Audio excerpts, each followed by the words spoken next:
Your honour, मैं अच्छी तरह जानता हूं मिस्टर नारंग बहुत बड़े वकील हैं, पर कभी कभी एक बहुत बड़ा वकील भी छोटी छोटी गलतियां कर जाता है।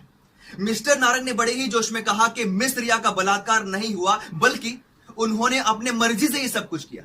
और जब इस इंसान ने, जो कटघरे में खड़ा है, उनकी जरूरतें पूरी नहीं की, तो मिस रिया ने उनके ऊपर बलात्कार का केस कर दिया। लेकिन मैं मिस्टर नारंग से पूछना चाहता हूं कि वो किन जरूरतों की बात कर रहे हैं। हाँ? पहली बात, मिस रिया खुद एक कंपनी के मालिक हैं। ये बात तो मिस्टर नारंग भी जानते हैं, पर मिस्टर नारंग ये नहीं जानते कि उनकी कंपनी का 50% का प्रॉफिट चैरिटी में जाता है। अगर मिस रिया को पैसों का लालच होता तो वो इस तरह चैरिटी नहीं करती। तो ये बात तो साफ हो गई कि मिस रिया को पैसों का लालच नहीं है। दूसरी बात, मिस रिया की कॉल्स डिटेल्स,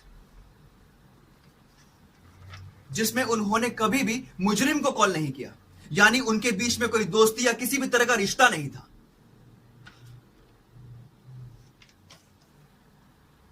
तीसरी बात, जब से मिस रिया ने मार्केट में अपना नया प्रोडक्ट लॉन्च किया, तब से उनकी कंपनी के शेयर्स के दाम बहुत बढ़ गए और मिस्टर दिनेश की कंपनी के शेयर प्राइसेस बहुत नीचे चले गए।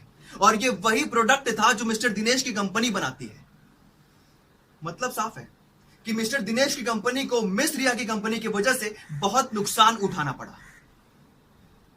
चौथी बात, मिस्टर दिनेश ने मिस रिया को 1 साल पहले धमकी दी थी कि वो उन्हें बर्बाद कर देंगे, जिसकी मिस रिया ने कंप्लेंट भी की थी, और ये रही उस कंप्लेंट की कॉपी।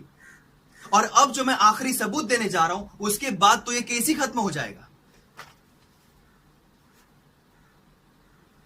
यह मिस्टर दिनेश की मेडिकल रिपोर्ट है, जिसमें लिखा है कि इन्हें मूड स्विंग्स की बीमारी है, इसीलिए इन्हें गुस्सा दिलाना ठीक नहीं होगा। योर ऑनर, यह केस एक तरफा है। मिस्टर दिनेश मिस रिया से बदला लेना चाहते थे। अंदर ही अंदर मिस रिया के लिए इनके दिल में बदले की आग पैदा हो रही थी। वो किसी भी तरह मिस रिया को बर्बाद करना चाहते थे। और जब इन्हें कोई रास्ता नहीं दिखा, तो सबसे पहले तो इन्होंने शादी का रिश्ता भेजा, और जब मिस रिया ने साफ मना कर दिया, तो इनसे बर्दाश्त नहीं हुआ और इन्होंने वो रास्ता अपनाया जो एक हैवान ही अपना सकता है।